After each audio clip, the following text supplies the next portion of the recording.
Game changer அதுக்கப்புறமா வணங்கான் திரைப்படத்தோட screen count வந்து கம்மியாகியிருக்கு. மதகஜராஜா திரைப்படத்தோட ஸ்க்ரீன் கவுண்ட் வந்து இப்போ வந்து அதிகரித்திருக்கு. கடைசி 24 மணி நேரத்தில் இவ்வளோ விஷயம் மாறி இருக்கா அப்படின்னு சொல்லி ரொம்ப ஷாக் ஆகும் இருக்குது. இதை பற்றி ரொம்ப டீட்டெயிலாக பேச போகிறோம். ரொம்ப ரொம்ப முக்கியமான ஒரு வீடியோவாக தான் இருக்க போகிறது. அதாவது மதகஜராஜா திரைப்படம் வந்து நாளுக்கு நாள் வந்து மக்களோட கூட்டம் வந்து அந்த திரைப்படத்துக்கு அதிகரித்து கொண்டே இருக்கிறது. யாரும் எதிர்பார்க்காத அளவுக்கு வசூல் வேட்டையும் வந்து அந்த திரைப்படம் வந்து அடைந்து கொண்டே இருக்கிறது. இப்போ என்ன மேட்டர்னு கேட்டிங்கன்னா வந்து மதகஜராஜா திரைப்படம் வந்து ரிலீஸ் ஆகும்போது வெறும் வந்து 200 ஸ்க்ரீன் தான் வந்து ரிலீஸ் ஆச்சு.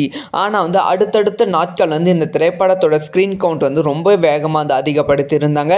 சொல்லப்போனால் வந்து 2வது நாள் முடியும் போது வந்து 400 ஸ்க்ரீன் கவுண்ட் வந்து கொடுத்துருந்தாங்க. இப்போ 500 ஸ்க்ரீன் கவுண்ட் வந்து கொடுத்துருக்காங்க.